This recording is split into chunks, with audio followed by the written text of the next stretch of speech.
கர்த்தருக்குள் பிரியமானவர்களே, உங்கள் யாவரையும் ஆண்டவராகிய இயேசுவின் நாமத்தில் நான் வாழ்த்துகிறேன்.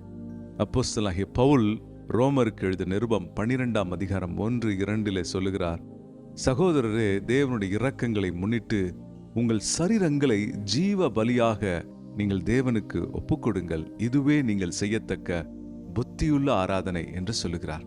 இந்த உலகத்துல நமக்கு தேவன் கொடுத்திருக்கிற ஒரு முக்கியமான பங்கு என்னன்னா, நம் உடலை நாம் பத்திரமாக பாதுகாத்துக் கொள்வது. இன்னைக்கு அநேகர் ஜங்க் ஃபுட்டை சாப்பிட்டு தங்க உடம்பை கெடுத்துக்கிறாங்க. ஒபிசிட்டி ஒரு பெரிய ப்ராப்ளமாக நம்ம நாட்டில் வந்துட்டு இருக்கு. நிறைய பிரச்சனைகள், சரீர சம்பந்தப்பட்ட பிரச்சனைகள் பிள்ளைகளை ஆட்கொள்கிறது. நீங்கள் ஏன் விழிப்பாக இருக்கக்கூடாது? நீங்கள் ஏன் உங்கள் உடம்பை ஜாக்கிரதையாக பாதுகாத்து கொள்ளக்கூடாதுன்னு ஆண்டவர் உங்களை பார்த்து கேட்கிறார். நீங்கள் என்ன செய்யணும் அப்போன்னா, உங்கள் உடலை தேவனுக்கு முன்பாக ஜீவ பலியாக ஒப்பு கொடுங்க. அப்படின்னா என்ன அர்த்தம்னா, உங்கள் உடலுக்கு எது நல்லதோ, உங்கள் உடலுக்கு எது சரியானதோ அதை செய்யுங்க. எதை பார்க்கணுமோ அதை பாருங்க, நல்ல விஷயங்களை பாருங்க. எதை பேசணுமோ அதை பேசுங்க. எதை நீங்க படிக்கணுமோ அதை நீங்க படிங்க. எதை கரெக்டா சாப்பிட்டா உடம்புக்கு நல்லதோ அந்த மாதிரி சாப்பிடுங்க. ஆகவே உங்க உடம்பை சரியா பாதுகாத்து கடவுளுக்கு முன்பாக நீங்கள் உங்களை இச்சை அடக்கத்தோடு ஒப்பு கொடுக்கும் பொழுது கர்த்தர் உங்கள் சரீரத்தில் வாசம் பண்ணுகிறவராய் இருக்கிறபடினால் பெரிய காரியங்களை செய்ய போறார்.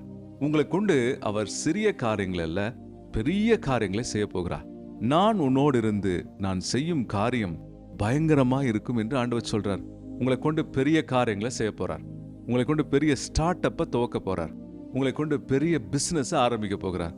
உங்களை கொண்டு அநேகரை ஆசீர்வதிக்க, உங்களை ஆசீர்வதிக்க போகிறார். நீங்க அதனால என்ன செய்யணும்னா, உங்க உடம்ப, உங்க சரீரத்தை ஆண்டவருக்கு ஒப்பு கொடுங்க. இச்சைக்கு ஒப்பு கூடாதீங்க, தேவனுக்கு ஒப்பு கொடுங்க. நீங்கள் அப்படி ஒப்பு கொடுத்து உங்கள் மனதை மறுரூபமாக்கும் போது நீங்கள் தேவனுடைய சரியான சித்தத்தை துல்லியமா செய்வீங்க.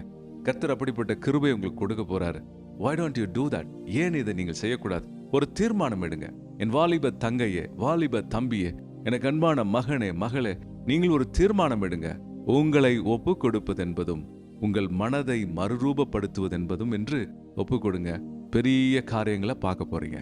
God bless you. Amen.